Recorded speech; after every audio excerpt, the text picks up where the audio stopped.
Saya mau tanya tentang ruqyah. Saya sudah ngikuti ruqyah 4 kali, tapi sampai sekarang belum bisa keluar juga jinnya.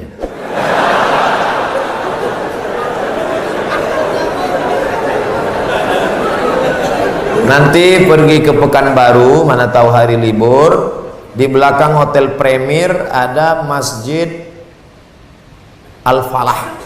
Ini nomornya, catat. Mana tahu ke Pekanbaru. Mungkin sama Ustadz ini jin itu tak takut, yang ini dia takut. Catat nomornya. Ketua Asosiasi Ruqyah Indonesia Provinsi Riau Daratan. Namanya Ustadz Saifullah. 0812 768 9119 0812 768 9119. Kalau emergensi 911, kalau diganggu hantu 119. Datang ke sana, jadi tak salah kita coba. Kalau siang namanya Ustadz Saifullah, kalau malam namanya Ustadz Zafrullah, di masjid yang sama. Mana tahu kebetulan ke Pekanbaru malam, datang ke masjid yang sama, namanya Ustadz Zafrullah. Ada orang 7 tahun nikah tak punya anak, diruqyah sama Ustadz Zafrullah, punya anak. Pas ditanya kenapa, rupanya ada jin yang menghalangi pertemuan antara sperma dengan sel telur, dihalanginya sehingga tak jumpa. Jangan. Dibacakan usir. Kata Ustadz Saifullah, ada pula bencong LGBT di ruqyah sehat, ternyata yang masuk tuh jin bencong. Jadi saya tanya, Ustadz, jadi ada jin tuh bencong? Ada, kata dia. Itulah yang dimasuk ke dalam. Itu. Ustadz, udah di ruqyah 2-3 kali tetap juga sakit, berarti tidak pemarah. Laki saya ini pemarah, Ustadz. Sudah di ruqyah 5 kali tak juga hilang marahnya, berarti tak salah jin. Memang dia pengamuk. Makanya kadang kita kasihan juga sama jin nih. Sikit-sikit salah dia. Sikit-sikit salah dia. Aku tak selamanya salah, kata jin. Ustaz, ayat yang dibacanya kan ayat kursi. Coba saya dengar yang dibacanya itu ayat kursi. Kenapa kita yang baca, kenapa jin itu tak keluar? Ini bukan masalah pistolnya, tapi man behind the gun. Orang yang punya pistol. Kita bacakan Allahu la ilaha illal qayyum la ta'khudhuhu sinatun wa la nawm lahu ma, tak mau dia keluar, malah ketawa jin. Ditanya, jin, kenapa kau tak mau keluar? Sesama hantu di dalam saling mengusir. Hantu ngusir hantu, mana mau? Yang membaca itu ulahnya 11-12 macam hantu. Apa hukum suami menyembunyikan uang gajinya? Kadang memberi istri sikit, padahal gajinya besar. Berapa tadi hak ibu? Ingat, berapa hak ibu tadi?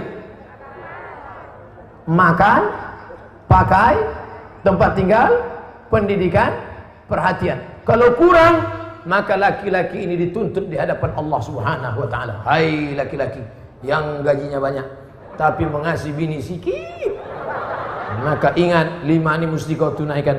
Alhamdulillah Ustaz Somad, dulu selama ini abang tuh cuma 100.000 lah dikasihnya. Setelah mendengar ceramah Ustaz tadi malam, bertambah berapa? 110. Tambahlah. Nabi sedang duduk, Nabi duduk-duduk di bukit Safa, datang seorang perempuan namanya Hindun. Apa kata dia? Ya Rasulullah, inna Aba Sufyan rajulun sahih. Suamiku itu orangnya pelit. Boleh tak aku ambil duitnya untuk makan anak-anakku? Kata Nabi, ambillah. Itu dalil boleh mengambil duit laki yang pelit. Tapi kalau kurang, kalau udah cukup jangan ambil lagi. Saya tak tanggung jawab. Nanti dia ambilnya semua. Pas ditanya, kenapa kau ambil? Kata Ustaz Somad tadi malam, misalnya standar di sini sebulan 3 juta, laki cuman mengasih 1 juta, maka ibu boleh ambil 2 lagi. Kenapa? Karena itu keperluan. Begitu dalam riwayat tentang Hindun mengadu Abu Sufyan rajulun syahih, pelit. Saya ingin bertanya Ustadz, bagaimana Islam memandang seorang yang mengagumi, mencintai pasangan orang lain?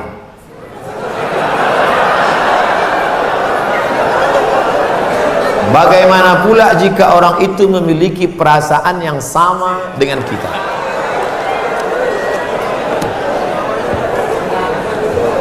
Hidup ini ada pilihan, ada keterpaksaan.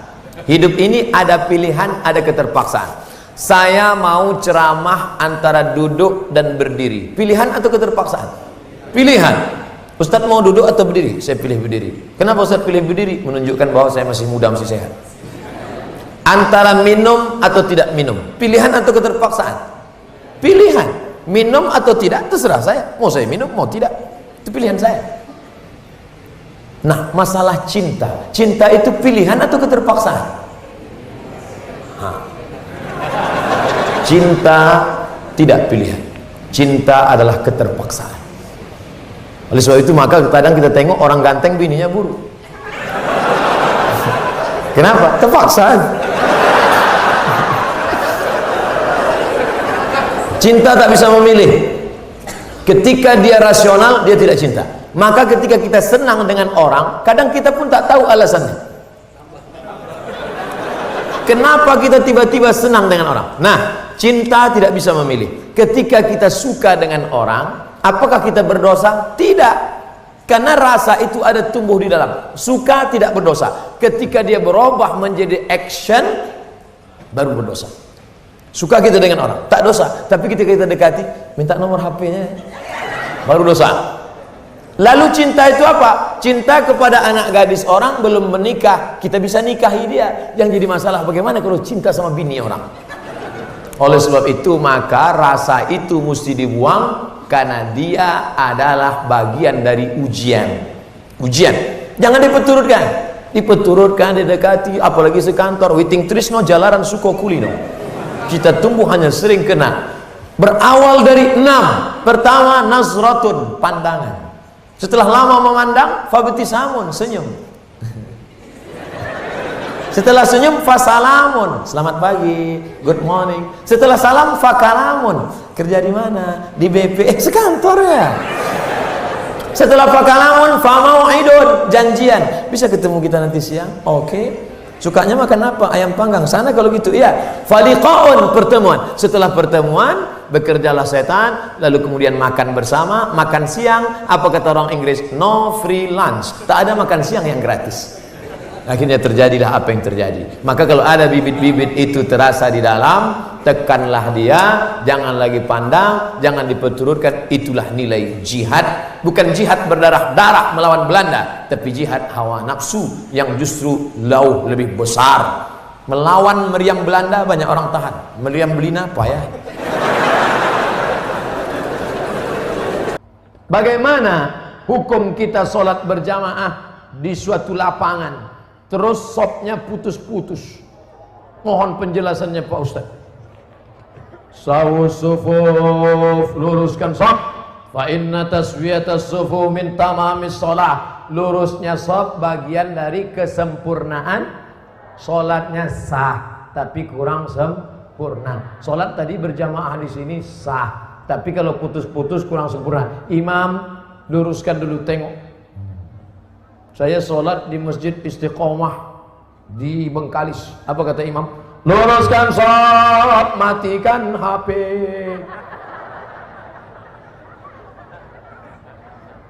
Ada pula di masjid lain, luruskan shaf, angkat kaki celana. Ada pula di masjid di Dumai lain lagi, luruskan shaf, simpan batu cincin. Saya tanya, Pak Imam, kenapa lain ini? Iya Pak Ustaz, batu cincin ini buat orang tak khusyuk. Waktu tasyahud tengok, sudah deh. Tapi tiga-tiganya sepakat bahwa luruskan shaf. Cara meluruskan shaf itu Pak Ustaz, ujung kaki di ujung tumit, ujung kaki di ujung shaf. Kiblatnya ke sana. Ini ujung sajadah, tumit. Nah, tumitnya yang rata. Takut pula terlentang. Tumit. Jadi yang rata itu tumitnya. Adapun ujung kakinya ya tergantung kaki masing-masing. Kalau kakinya panjang, panjang. Kalau pendek, pendek. Mangkibun bimangkibin, bahu rapat dengan bahu, bahu bersentuh dengan bahu, bersentuh dengan bahu. Saya kalau bahu saya disentuh orang, saya tak. Cuman kalau kaki kadang disentuh, geli kita. Nah, jadi kalau ada kawan kita senggol kakinya sekali, dia geser, jangan disenggol lagi. Nanti asik ngurus kaki. Saya khawatirnya dia preman baru tobat. Begitu kita dipijakkannya, gitu. Bertinju kita di masjid. Kalau sampai kita bertinju di masjid, nanti yang ketawa yang tak ke masjid. Kenapa orang itu bertinju di masjid? Gara-gara kaki. Untung kita tak ke masjid. Allah pak balak 6. Nah, jadi bahu rapat dengan bahu, kaki rapat-rapat sedikit lah. Kalau dia risau atau setempel. Setelah itu barulah imam angkat takbiratul ihram. Allahu akbar. Bagaimana hukum suntik rubella yang belum sertifikasi halal MUI? Sampai sekarang Majelis Ulama Indonesia tidak mengeluarkan sertifikat halal sampai hari ini.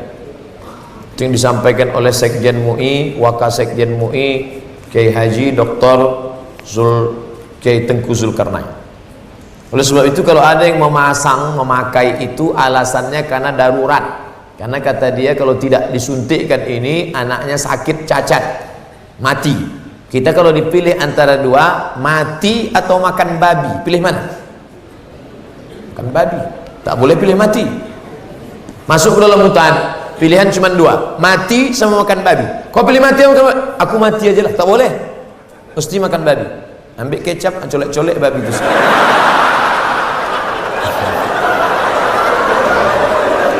Tak boleh pilih mati. Nah, jadi kalau bapak ibu takut anak itu cacat, sakit, dipakainya hukum darurat itu. Ustadz Somad, saya tanya emak saya ini orang kampung. Mak, aku dulu waktu kecil ada disuntik cacar, suntik ini enggak. Kau dari kecil tak pernah disuntik. Asal datang dokter puskesmas, kularikan kau ke hutan. Sampai sekarang saya hidup, tak ada sakit. Pernah ada trapel ngajak saya umroh. Ustadz, kapan Ustadz ada kosong mau suntik? Kalau kalian mau berangkat, berangkat. Tapi aku terus terang tak bisa suntik. Kalau tak dapat visa Pak Ustadz, saya tak berangkat. Sampai hari H saya tak suntik. Tak bagaimana ceritanya mereka dapat visa, berangkat. Katanya kalau tak suntik sakit mati. Tak mati. Tapi ini tak bisa jadi hukum. Saya tak mati, yang mendoakan saya banyak. Nah, sebanyak ini mendoakan. Mana mumpan kuman-kuman virus-virus? Pak Ustadz, berdosa tak kita memarahi ibu? Alasannya ibu keluar rumah tak menggunakan hijab. Oh, tak boleh nak. Mentang-mentang kau sudah pengajian, lalu kau panggil emakmu, mak sini sebentar. Assalamualaikum warahmatullah, neraka jahanam. Bukan begitu caranya. Wa in jahadaka ala an tusyrika bima laysa laka bihi ilmun. Kalau emak bapakmu memaksamu untuk mempersekutukan aku, fala tuti'huma, jangan kau patuhi dia. Tapi untuk melawan tetap tak boleh. Wa sahibhuma fid dunya ma'rufa, tetaplah bergaul dengan jangan kalian yang menasihati dia. Datangi Pak Wan, datangi Pak Bupati, datangi Pak Wabub. Pak, bisa tak Bapak nasihati mak saya? Mak saya takut sama Bapak. Nah, panggil Pak Bupati. Bu, sini. Ibu kenapa tak juga begitu? Iya Pak, insya Allah saya begitu. Gitu. Jadi mulutnya mulut mereka, pesannya dari kita. Jangan kita ngomong. Kita sebagai anak tidak pernah bersar di hadapan orang tua kita. Saya Abdul Somad LCMA, penceramah, tapi di depan mak saya, alah kau udah kecil. Ibu tak pernah melihat anaknya itu besar. Anak itu tetaplah anak kecil yang dulu dia gendong-gendong. Maka pakai lidah orang lain. Cari tokoh-tokoh adat, tokoh lembaga adat Melayu, nenek mama, tokoh masyarakat. Datuk, bisa tak Datuk nasihati? Nenek, bisa tak nasihati emak saya belum berjilbab? Aku pun tak berjilbab juga. Apa hukum orang yang mampu beli mobil tapi minyaknya pakai subsidi premium? Ini nyindir saya nampaknya. Janganlah main sindir-sindir. Kalau mau turun saya baru tanya langsung. Berat menjawabnya ini. Kita bandingkan dengan negara lain, bagaimana harga minyak, bagaimana hebatnya negeri kita, gemah ripah loh jenawi, tongkat dan batu jadi tanaman, untayan zamrud katulistiwa di bawah minyak, di atas minyak. Bagaimana nasib saudara kita di Anambas yang begitu kaya dan hebat, tapi 24 jam saya di sana, HP saya tak berbunyi sama sekali. Nah, ini kan luar biasa. Oleh sebab itu pengaturan minyak, subsidi segala macam, mudah-mudahan ke depan pemerintah lebih baik insyaallah. Ini hak kita sebagai warga negara. Mestinya kita ini, kalau dilihatlah minyak kita dengan gas kita, dengan batu bara kita, dengan negeri terkaya di dunia, tak ada apa-apanya Brunei Darussalam. Ustaz, apa hukumnya membawa HP ke toilet? Misalnya main game.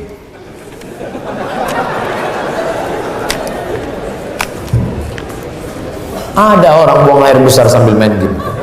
La ilaha illallah Muhammadur Rasulullah. Fokus sajalah di satu pekerjaan.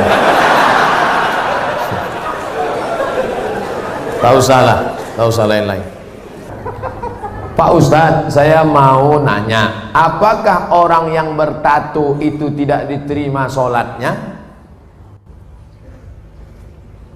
Ada orang pakai tato, apa tulisan tatonya? Orang yang bertato tidak diterima sholatnya.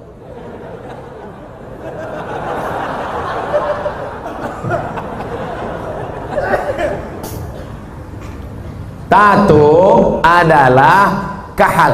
Kahal adalah celah yang dimasukkan ke dalam kulit dengan cara dilobangi, dimasukkan kahal. Itu tato zaman jadul. Tato zaman sekarang, tato listrik, tato macam-macam jadi mantap. Waktu masih muda tegak, gambar tatonya ular kobra. Setelah tua kena diabetes, mengkurut, cacing pita.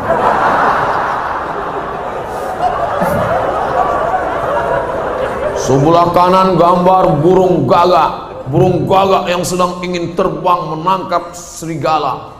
Tiba-tiba karena sudah tua, kurus, keriput, gambar burung puyuh. Dulu preman tengik, sekarang tobat. Nah, apakah setelah tobat dia perlu menyetrika tatonya? Tobat, sekarang ada cacing pita, mau disetrika lurus.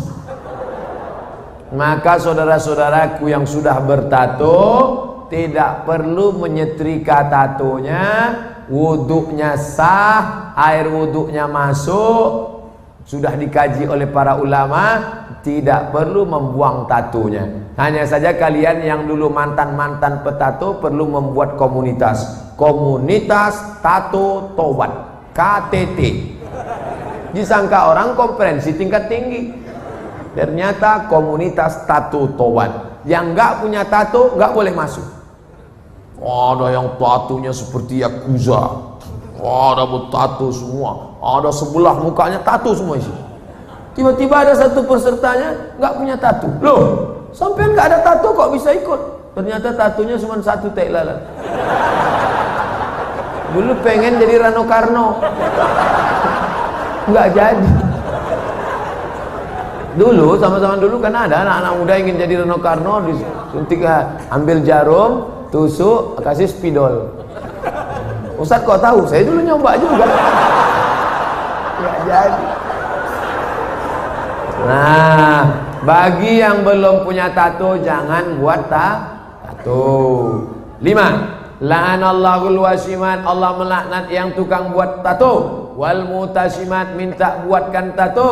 Wal mutanammisat, yang mencabut. Ini alis atau bulu mata? Alis, mencabut alis. Ini jangan dicabut. Ini mau nikah, wah cabut, nggak mempan cabut dicukur, hilang.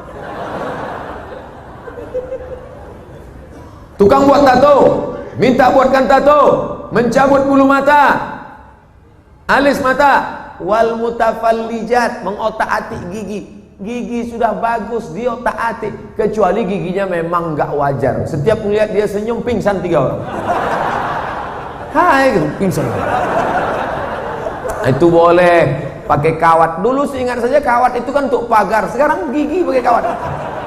Hari Senin ungu, hari Selasa merah, Hari Rabu pink setiap ketemu. Itu nggak boleh, mubazir, sakit. Pokoknya merubah yang nggak wajar jadi wajar, boleh. Merubah yang nggak normal jadi normal, boleh. Tapi yang sudah normal jadi abnormal, nggak boleh. Nah, oleh sebab itu yang bertato, kalau ada imam kita bertato, nggak usah dipermasalahkan. Nanti selesai sholat, ini sholat kita sah nggak ya? Nampaknya nggak. Pokoknya baik-baik semua. Kalau orang tua saya sebelum meninggal berwasiat kepada saya untuk pergi haji, apakah saya harus memenuhi wasiat itu apa tidak? Sedangkan saya belum naik haji. Bagaimana balasan? Dia wasiat haji gini. Duh, iki ono uang 50 juta. Nanti kalau saya meninggal, kamu harus menghajikan saya. Anak ini bolehkah menghajikan bapaknya? Boleh, dengan syarat dia haji dulu. Namanya badal haji. Nah, boleh nggak dia pakai uang ini untuk berangkat haji dia? Nggak boleh, karena uang ini untuk menghajikan bapaknya. Oh, rupanya mikrofon ini nggak boleh kuat-kuat, karena bapak ini menghajikan. Makanya nggak boleh menghaji.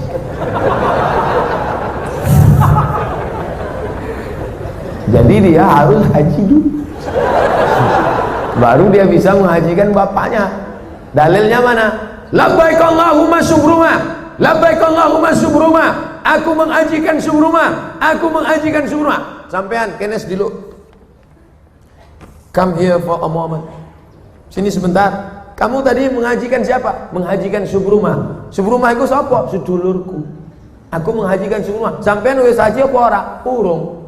Haji dulu dirimu, baru hajikan orang lain. Nah, kebetulan nanti anaknya dapat uang, dia berangkat haji, bawa uang almarhum yang 50 juta tadi. Kebetulan nanti di Makkah ketemu mahasiswa dari Semarang, anak KSW, kekeluargaan Wali Songo. Di Mesir, kalau anak Jawa Tengah itu nama persatuannya KSW, kekeluargaan mahasiswa Wali Songo. Kalau kami anak Riau namanya KSMR, kelompok studi mahasiswa Riau. Ustaz kok tahu? Kami dulu tetangga di Kairo. Kami di atas anak Riau, di bawah anak KSW, kawan akrab. Nah, tanya dia, sampean dari mana? Dari Kairo, sedang haji ya? Iya, rumahnya di mana? Di Semarang. Oh, ketepatan, saya mau membadalkan haji bapak saya. Lihat dulu mana KTP-nya, betulkah belajar dari Al-Azhar, jangan sampai ngaku-ngaku bohong, lalu kemudian serahkan, ini badal haji untuk bapak saya, maka hajinya sah.